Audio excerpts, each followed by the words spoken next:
The sky tore open over New Shanghai like a wound. A burning body crashed through the clouds, trailing flame and debris, before slamming into the east ridge with a quake that turned every head on the ground. Captain Rhea Dax was already sprinting. Boots pounding scorched steel, she vaulted the outer barricade before her comm implant even finished pinging command. "This is Dax. Impact confirmed. I'm going in." "Negative," came the reply. "Wait for recon." She cut the link. By the time the brass stopped shouting, Rhea was already on a mag bike, engine screaming toward the plume of ash curling skyward like a war flag. Her eyes, storm gray, restless, narrowed against the wind. Her pulse didn't spike. Not yet. She'd seen objects fall from the sky before. Most were harmless. Some weren't. The last one had killed her brother. She didn't believe in omens. But the smoke tasted familiar. The crater boiled with heat. Cracked concrete glistened like glass around a shallow impact site. Whatever had fallen wasn't big, 5 meters at most, but it had punched through military-grade shielding like paper. The thing at the center stirred. It wasn't metal. It stood. Humanoid. Over 2 meters. Armor that shimmered like obsidian oil. No insignia. No markings. And its eyes, no glow, no lens, just darkness. Watching her. Rhea slid off the bike, pulse steady, hands loose at her sides. "Identify yourself," she said, voice calm. It didn't speak. She took a step closer, hand near the sidearm holstered on her thigh. "I said identify." It moved. Fast. She drew, fired 3 rounds center mass. The impacts sparked off its chest and disappeared like water on hot stone. The thing was on her in 2 heartbeats. She twisted away, dropping low and sliding under a blow that could have broken a hover tank. The ground cracked beside her. She fired again, headshot, no effect. It grabbed her by the vest and hurled her. The sky flipped. She crashed into a mangled guardrail, every bone ringing like struck metal. Pain. Sharp and clean. Broken ribs, maybe? But she was already moving. She spat blood. "Okay. Not friendly." It stalked forward, each step silent. Then, gunfire. From behind. Brevo's squad had arrived, raining plasma from the ridge. The thing turned. For a second, Rhea thought it would flee. But it didn't. It roared. And leapt. 10 minutes later, the battlefield was a charnel field. 4 dead. 2 wounded. The rest vanished. And the thing was gone. Earth is supposed to be safe. That was the first lie. In orbit above the Pacific, High Orbit Command flickered with chaos. Brass. Diplomats. AI advisors. None of them spoke above a murmur. The feed from Rhea's bodcam replayed on loop, slowed down, enhanced, reversed. The creature hadn't just moved fast. It teleported. "No Terran species does that," whispered Admiral Nuru. "Nothing born of Earth moves like that." Rhea stood across the table, blood still on her uniform. "It didn't speak," she said. "Didn't scan as AI. No language, no code signature." "Biological?" asked one of the analysts. "Maybe once," she said. "Now? It's something else. Could be a Skarn? They don't cloak their heat. This one was cold. Like it wasn't even alive in the way we track." The room fell silent. Then the diplomat from the Andari delegation leaned forward. "Training World Earth," he said slowly, "has drawn interest." Rhea frowned. "Training World?" Admiral Nuru turned to her. "It's how they refer to Earth in the Accord archives. A low-threat environment for species development." Rhea's fists clenched. "They called us soft." Nuru nodded. "They called us unfinished." That night, Rhea stood on the deck of her quarters observation dome, eyes scanning the stars. A soft voice spoke behind her. "You broke protocol." She didn't turn. "You would have done the same, Quinn." Commander Quinn stepped forward, older, quieter. He carried history like weight on his shoulders. He handed her a glass. "Skin teams found something buried in the crater. Organic metal. Grown, not forged. And a symbol. Etched into the alloy. Rhea looked at the datapad. It wasn't Terran. It wasn't from any known archive. Just one phrase in machine-encoded script. The Cull begins with fire. Her breath caught. We're being tested, she said. Quinn nodded. No. Worse. She looked up. We're being culled. The next morning, orders came down. Mission classification black. Codename, Iron Vault. Goal, capture or destroy any hostile candidates that manifest. Earth was no longer just a home. It was a target. And Rhea Dax was being put on the front line. Not as defense. As bait. Somewhere beyond Sol, in a galaxy burning with quiet war, an ancient council stirred. A holographic form shimmered into shape, a human, scarred and smiling. The experiment survived, said the voice from the dark. A ripple of unease. She reacted faster than predicted. Another leaned forward, skin like porcelain glass.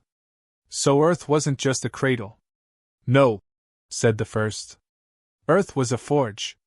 They watched the image of Rhea climbing into her dropship, bloodied but unbowed. Begin Phase 2. The desert was quiet, too quiet for a kill zone. Captain Rhea Dax stood at the edge of the Mojave extraction zone, helmet off, visor dark. She stared across miles of scorched sand and shattered wind towers, their rusted blades creaking in a dead wind. Above, a blood-orange sky pressed low like a threat. This wasn't just a recovery mission. It was a setup. Movement, Sector 7. Her comm crackled. Thermals registering 30 degrees below ambient. Rhea snapped her helmet on. Engage cloak protocol. Fan out. Keep comms tight. The new squad was green, 7 fresh from lunar training dome. Too clean. Too wide-eyed. Earth hadn't broken them yet. They would learn. She scanned the ridge. Nothing but rock. Then something blinked. Just once. Like an eye. Contact, she said, voice clipped. 5 meters left of that outcrop. Before she could finish, the ground erupted. A figure launched from the sand, black and fast, limbs elongated, armor part metal, part muscle. It moved like a blade cutting through water. One rookie screamed. Plasma fire sprayed wild. The thing dodged every shot. Rhea fired twice, aiming low. Kneecap, then throat. No effect. She switched to the grapples. The weapon hummed, locked, and fired a shockwave that slammed the creature mid-lunge. It tumbled back, only to vanish mid-roll. Gone. The desert fell silent again. 3 rookies lay bleeding. 1 missing. Rhea didn't curse. Didn't blink. Pack up, she ordered. Leave the bodies. We're compromised. Back at Fort Ridge, she stood alone before the Strategic Council. Admiral Nuru was already watching the replay in slow motion. This is the 3rd time they've vanished without a trace, he said coldly. They aren't just testing us anymore. They're studying us. They took Private Eames, Rhea said. Nuru looked up. And left the rest to bleed. That's a message. Rhea leaned in. It's a pattern. Each encounter ends the same. Limited engagement, maximum data pull, no remains, no pursuit. You think they're collecting information? No, she said. They're cataloging weaknesses. Behind them, the alien script from the crater flashed again. The Cull begins with fire. They think we're worth erasing, Rhea said. They don't just think it, Quinn said from the side. They're certain of it. Nuru turned to Quinn. We're initiating Protocol Cinder. Rhea stiffened. Cinder is a scorched earth fail-safe. It's insurance, Nuru said. If Earth falls, nothing leaves alive. Not us. Not them. Rhea's jaw clenched. You're betting the planet. I'm betting the species. Later that night, Quinn found her on the northern perimeter. She sat on a ruined tank, fingers laced, armor stripped to the waist. Sweat glistened on her shoulders. The sky above her was the color of ash. You're not sleeping, he said. Neither are you. He stepped closer, held out a flask. She didn't take it. You're thinking about your brother again. She looked away. He signed up thinking Earth was just training. That nothing real ever happened here. But we both know, this world sharpens what it can't protect. Silence. Then she asked, "Why do they hate us so much, Quinn?" He sat beside her, voice low. "They don't hate us. They fear us. Because we're dangerous?" He nodded. "Because we adapt. Every time they escalate, we endure. Earth wasn't a cradle. It was a crucible." She stared at the stars. "Then why do I feel like we're always one step behind?" Quinn looked grim. "Because someone sold us out." She turned sharply. "What?" He handed her a file, classified. Red sealed. She opened it. Inside, logs, comm transcripts, encrypted jumps between Earth and unknown space. Coordinates. Timetables. Hidden messages buried in comms during the last attack. And a name. Ambassador Lyra Voss. The next day, Voss stood under the translucent glow of the United Colonies Hall, flanked by honor guards, her golden robe reflecting soft starlight. Rhea approached with slow, lethal calm. "Captain Dax?" Voss greeted, unfazed. "Here to blame me for your failures?" Rhea handed her the datapad. "No. I'm here to give you a chance to explain." Voss scanned it, then smiled faintly. "You're smarter than I thought. You gave them intel." "I gave them what they needed to believe we were vulnerable," Voss said. "It bought time." "Time for what?" Rhea's voice dropped. Voss leaned in. "For them to show their true hand. That information costs lives." Rhea snapped. Voss didn't blink. "This was never about saving everyone. It's about choosing who survives." Rhea didn't respond. She turned and walked away. But the weight in her chest didn't. That night, she received a private transmission. Origin unknown. No sender ID. Just a face, blurred, low-res, human, but wrong. Eyes black, voice mechanical. "You were never meant to know," it whispered. "But now that you do, we're coming." Then static. The stars outside burned a little brighter. Earth was no longer just a battlefield. It was the bait. And something was hungry. The sky above Earth's southern hemisphere cracked in half. From orbit, it looked like a storm front rolling backward, light bleeding in from behind a veil of false night. But it wasn't weather. It was arrival. Inside a classified command deck buried beneath Antarctica's glacial sheet, Rhea Dax stood frozen before the real-time feed. "What are we looking at?" she asked, barely breathing.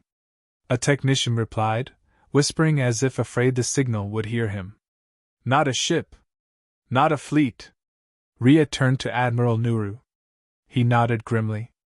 "A gate." They watched as hundreds, thousands, of black armored figures emerged from the rift, each identical to the creature Rhea had fought in the Mojave. They moved without ships, without heat signatures. Pure intent. Predatory silence. "Activate planetary defense grid," Nuru said. "We hold this line." But they were already too late. The invaders weren't descending. They were materializing, inside cities, under oceans, within power stations. They had coordinates. Exact ones. And the only place not under attack? New Damascus Facility, Sector 0. Earth's deepest black site. Dropships cut through the atmosphere like spearheads, engines burning trails into a blood-red sky. Rhea sat strapped into the lead bird, armor sealed, helmet synced, weapons systems hot. Across from her, Commander Quinn prepped the squad with calm urgency. "They're not here for conquest," he said. "This isn't an invasion. It's a harvest." "What are they taking?" one of the soldiers asked. Quinn looked at Rhea. She didn't answer. Because she already knew. Sector 0 wasn't on any official maps. Buried 10 kilometers beneath old Siberia, it was a myth even within the highest military clearances. Until now. The landing pad was surrounded by black snow. No birds. No wind. Just silence and cold. Rhea led the way down the tunnel, her every step echoing too loud, too hollow. The lights flickered. Static bit at the edges of her HUD. The deeper they went, the heavier the air felt. Like they were walking into something that remembered. At last they reached the vault. The door was already open. Inside, a massive chamber pulsed with faint bioluminescence. At its center stood a sphere, 5 meters wide, floating in midair, its surface shifting like mercury and starlight. Rhea stepped forward. "Is that it?" Quinn nodded. "Project Parallax. Earth's last secret." The sphere pulsed once, like it heard its name. "What is it?" she asked. "Not what," Quinn said. "Who?" He keyed a sequence. Lights flared. Data streams unraveled around the chamber. Memories. Voices. Blood. Rhea watched her own file flash, her face at age 9, covered in ash, a collapsed ruin behind her. "This isn't just a gate," Quinn said. "It's our gate. The one Earth made, long before we were told space travel even existed." Rhea's heart kicked. "We built it. Not us. But our ancestors. The ones who survived whatever came before." She turned slowly. "You knew?"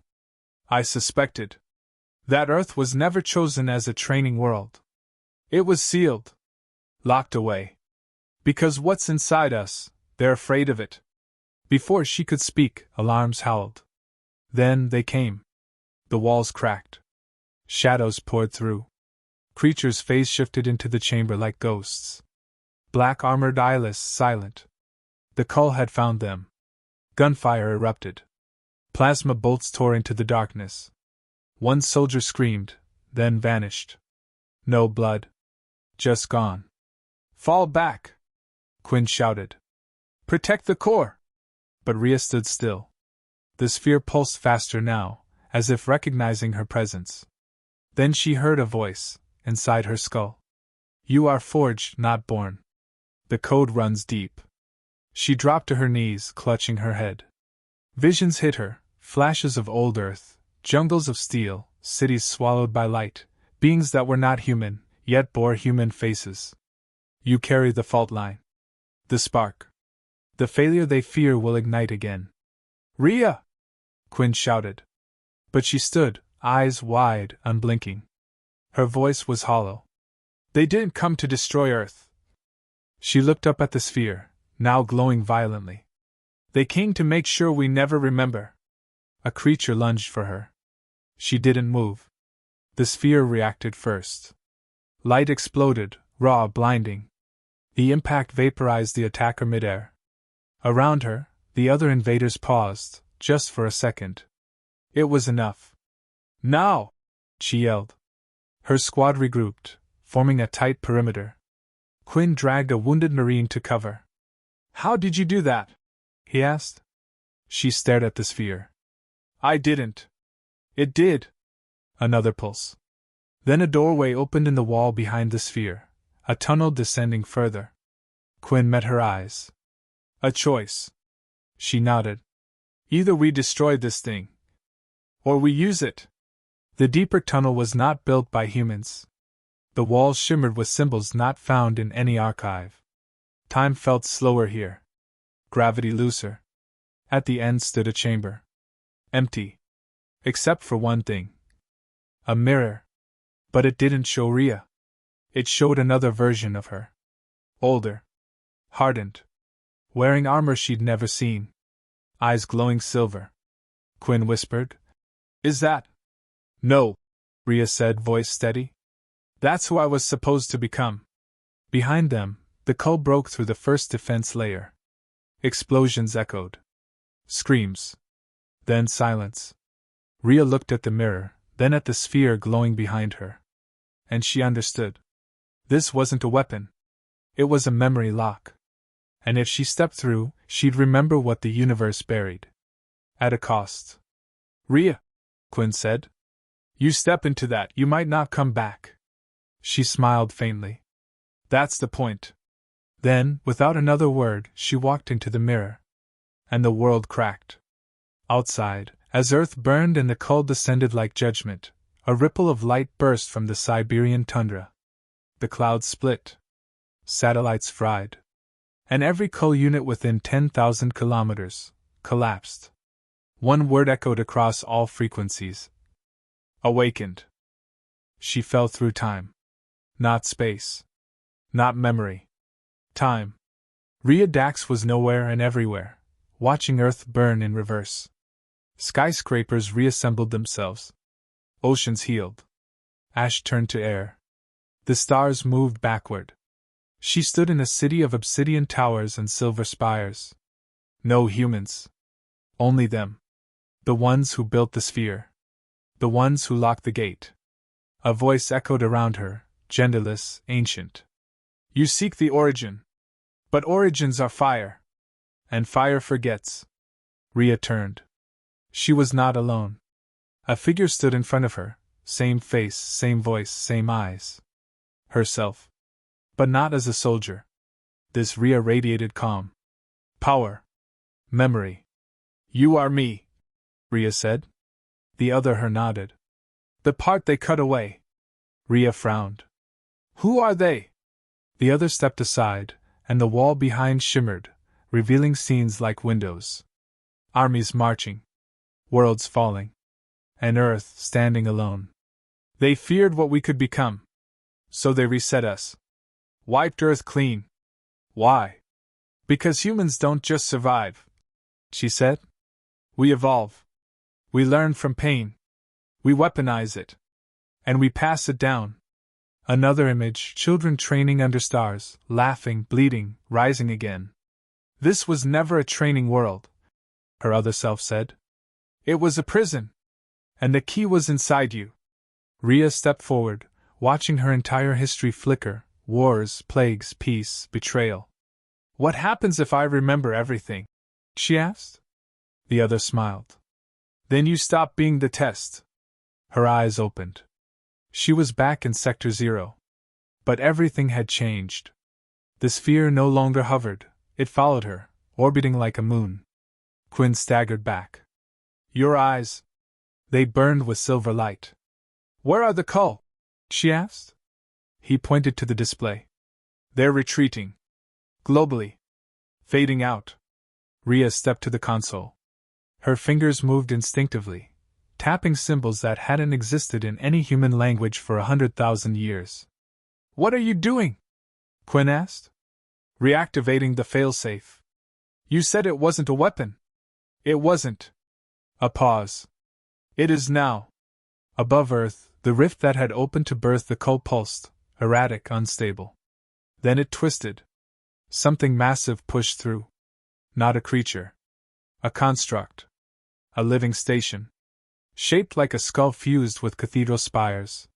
From its surface, a voice rang out, deep, emotionless, echoing across every language on every device. The candidate has awakened. Proceed with termination. Inside the black fortress, machines stirred. The final phase of the Cull had begun. But Earth was no longer silent. All across the planet, humans were rising. Not soldiers. Survivors.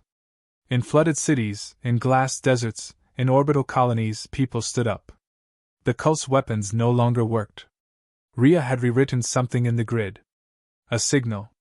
A code buried in Earth's crust and blood. Quinn watched reports roll in. We're winning. No, Rhea said softly. We're remembering. She turned to him.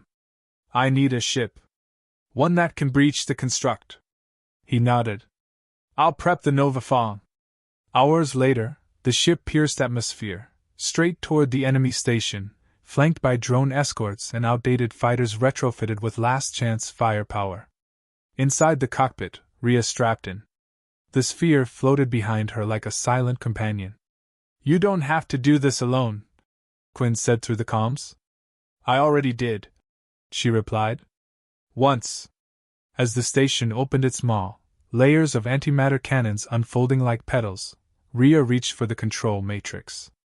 The sphere responded. Her mind connected. She became more. The final battle wasn't fought with weapons. It was fought with will. Rhea poured every memory, every pain, every triumph of Earth into the sphere, and it reflected it back. The Cull screamed. Their code unraveled. Their station cracked, not from outside, but from within. A virus of memory. Truth. Humanity. The construct exploded into light. One final cry echoed across the void. We should have ended you when you were dust. Rhea's voice replied, across all channels. You made us dust. We built stars from it. Silence followed. Then, light. The rift above Earth closed. The Cull were gone. Not destroyed. Erased. She woke up in a hospital bed. No wounds. No scars. Just quiet. Outside the window, children played under an unbroken sky. Quinn sat nearby, older, smiling. You died, he said softly. She shook her head. No. I just came back different. He laughed. You always were. In the years that followed, Earth changed. The stars were open now. But no longer feared.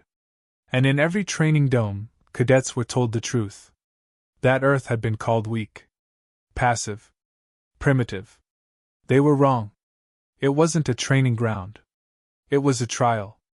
And humanity passed it. Final scene. A far-off world. Alien leaders gather before a council, whispering of Earth. One asks, should we prepare to attack? Another replies, voice trembling. No. That world is no longer sleeping. They turn to a screen. It shows a human ship. At the helm, a woman with silver eyes. And behind her, billions rising. Rhea Dax. The first memory. The last warning.